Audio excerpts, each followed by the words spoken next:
What is up, everyone? Circon here bringing us another video. This time around we're taking a look at a tier 8 TD you don't often see, even though it isn't even on the enemy team right now. But really, do you see an SU-101 a lot? I don't think you do, and I think there's a good reason for that, because it's extremely awkward to play. So this branch got reworked a pretty long time ago by now and introduced the infamous 268 version VOR. Yes, the object itself, and then the tier 7, 8, and 9 also got changed. They removed the tier 9 and put the old tier 10 there, the 263.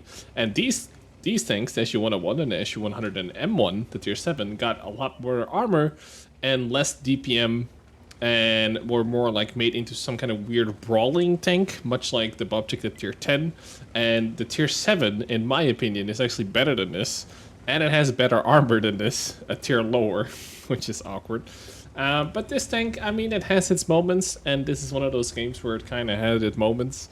So I figured now would be a good time to show it. I should have maybe one more replay of this tank up soon as well, because I had like 2 pretty damn good games in a row. And yeah, we're here on Siegfried Line. The matchmaking is near perfect. There's 1 artillery, but it's +1, -1, where we are the bottom tier at tier 8, facing up against 5 tier 9s, which is absolutely perfect. So we're here on Siegfried Line, and yeah, the biggest thing that people really hate about this tank is that the gun depression is only like a -3, because you have a backwards mounted gun and a huge engine deck in front of it. And armor-wise, it's also really weird, because like I said, I want to say it's just a lot worse than tier 7, tier for tier especially. But it's kind of a funky layout, because the lower plate is 195 armor, right? On flat ground. Boom! Put one into the Type 59. And the upper plate is like 220. So you will notice that those numbers are just not enough to really effectively bounce even tier 8 mediums, but sometimes you do because of the way that pen rolls go. So the army is like, it doesn't really work, but it worked if you ever fight against tier 6s, which is not a lot. And a bunch of tier 7s will have issues penning you frontally if they don't reach the 200 pen mark with either their special or regular ammo. So our Tiger 1, for example, will shoot right through you. But some of the mediums, like the T-43 or whatever, they might have a bit more issues penning you on flat ground, that is. But yeah, so the gun, as you can see, we're actually doing fairly well at long ranges. It is a 122mm gun, so there is potential for quite a significant amount of like overmatching and all that stuff. And you have a bit higher alpha at 440 instead of the standard 390 as well. And the heat gets ridiculous. It gets 340 heat pen. And remember, heat does not lose pen over distance. So you can, if you're meeting some fairly flat targets, and you know, obviously a lot of German tanks or French tanks are very flat, sniping with the heat can be fairly effective, right? The AT is 68 pen for 530, which can be nice situationally. You don't have a lot of ammo, so I don't recommend loading more than 2. But yeah, so game is progressing. We're trying to stay safe, shooting into the city. It's always a bit awkward, but yeah, we managed to hit 3 times, so we're already at 1300. And yeah, so you know, this is one of those tanks that we're now free marking, because I'm now at the stage where I do tier 8 after having done tier 5, 6, and 7s, all the tech tree ones. And I was kind of worried about this one, because you don't really see it often, and when you do, they don't really seem to perform that well. But I actually, as you can see, already went up to 88.5%, and I'm actually kind of enjoying it.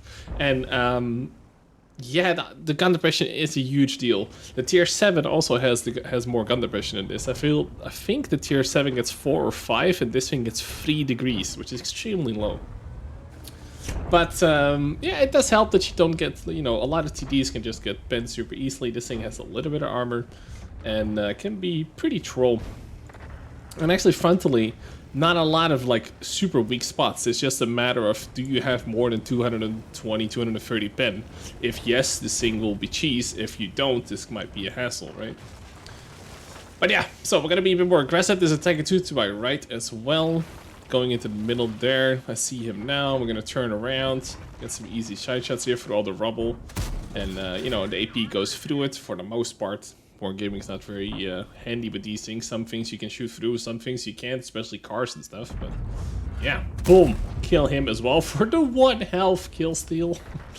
Obviously mine all along, as the team is just kind of dying off. It's 4-7 in score right now, and when you're gonna need to make something happen. I'm gonna try and be a little bit sneaky here. The camouflage in this thing is okay. It's pretty decent.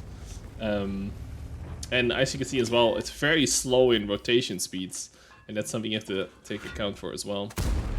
Ice Vegas is a really easy shot. I'm gonna try and move a little bit, angle a little bit, and there we go. We get the bounce. Very nice. Again, that gun is, I think, about 229 pen or something. Or 220-ish pen, I think it is. I haven't played IC in so long.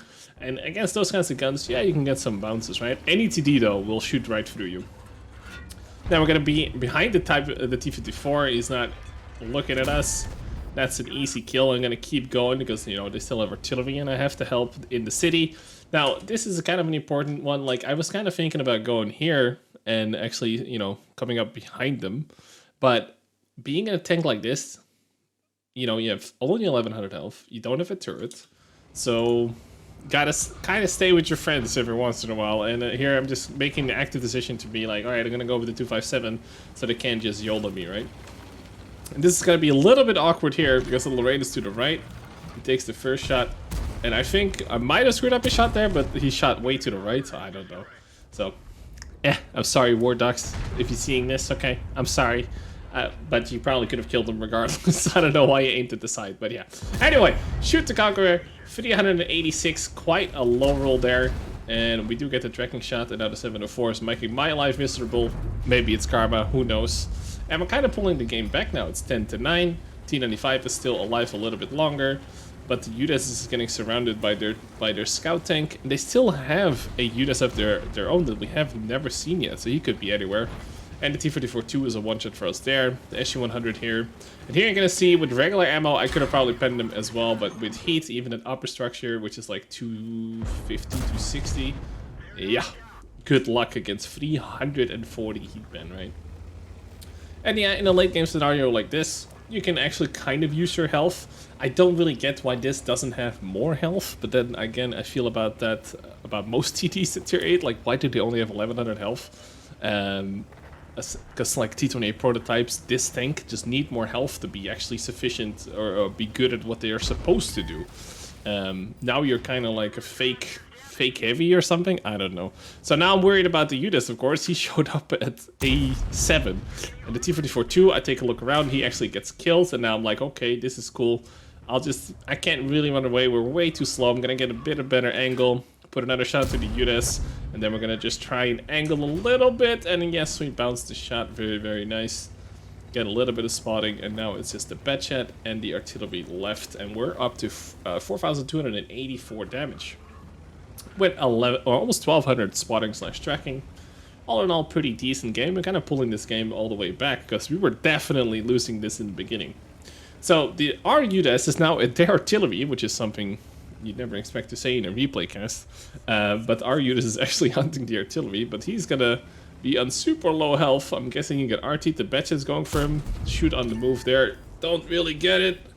Have some excellent driving on my part. And, you know, the shot was just RNG. It was actually pretty close to the target. So here there's artillery and the Batchat. I'm still gonna see if I can get the artillery. And being indecisive, shoot the Batchat with kind of a snapshot. And here I'm like, okay, I gotta kill artillery, because if he tracks me or whatever, I am a dead man. So I'm gonna go for artillery. He shoots me, I shoot him, he misses. I don't, into the semi-blind shot, I guess. And I'm just gonna go straight left and try and cut off the Batchat 12T, because he was, you know, he was making a maneuver to my left, and he's gonna probably try and run from the 0 line all the way back and try to do some scout shenanigans, right? Like, he could actually, well, let's see, let's take a look at the health. Batchat gets spotted. He could actually win this. Like, they're low health, he's on a lot of health. If he got away and started using like a lot of bushes and cover, I actually think he might have done it. Like 257 is really hard to kill though for him. And this is where he fucks up. I'm gonna go towards a building because I don't want to get surrounded. He bounces 2 already, I think, maybe even 3, miss 1. I shoot him twice, he tries to get around, gets 1 shot. It is a high roll if he gets another one, but I think he's out now. I think it's a high roll. I think they shoot for like 180 or something. I could be wrong. Been a while since I played it. And yes, now he is a one-shot. I'm gonna stay close to the building again because I don't want to get surrounded and still be killed by him. Because if he gets another one of those rolls, I am a dead man. And again, there you see that the rotation is super, super low. So you have to be mindful of that. And it's slow backwards as well. So it's a really tricky tank to play. Because again, you have no real gun depression either. And the gun is a bit... yeah, exactly. It's a bit Russian, shall we say. In some days it has better days than others. And he's being really cheeky. Can he get away? Oh! Ah, yeah. And that was the 6th kill. So... pretty damn good game for a tank that is rarely seen and or played, and I think I don't have a single feature of this on my YouTube channel, and I doubt a lot of other people have that are using their own replays, so I figure I'd feature it. I might have one more replay after this. This was the first one, and yeah, the SU-101.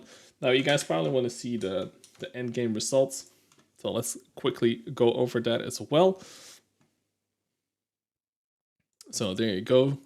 5,337 damage, 6 kills, it was an ace, high caliber top gun, it was really good matchmaking, only 1 artillery, +1 -1, it's perfect, 1,646 base XP, and we made 7,000 credits profit. We also got a fuck ton of XP here, like 14k, almost 20k XP at the end with boosters and whatnot running. So yeah, 21 shots fired, 16 hits, all 16 pent. And yeah, overall, a pretty damn good game. Almost 10 minutes long. It's pretty much the perfect World of Tanks game. A good length, 10 minutes, right? And matchmaking was pretty good. 1 artillery. Luckily, he didn't shoot us, which was nice. And yeah, there you go. That was the SU-101. What do you guys think about the tank? I know you don't see it a lot. Have you even played it? I guess a lot of people might have played it because of the Bobject, but I also feel like a lot of people already had the Bobject because it got replaced with the old 263, right? So I wonder if people went back, so... yeah. Anyway, check out some more videos that are on the screen right now, and I'll catch you guys later for another video. And thanks for the support. Peace out.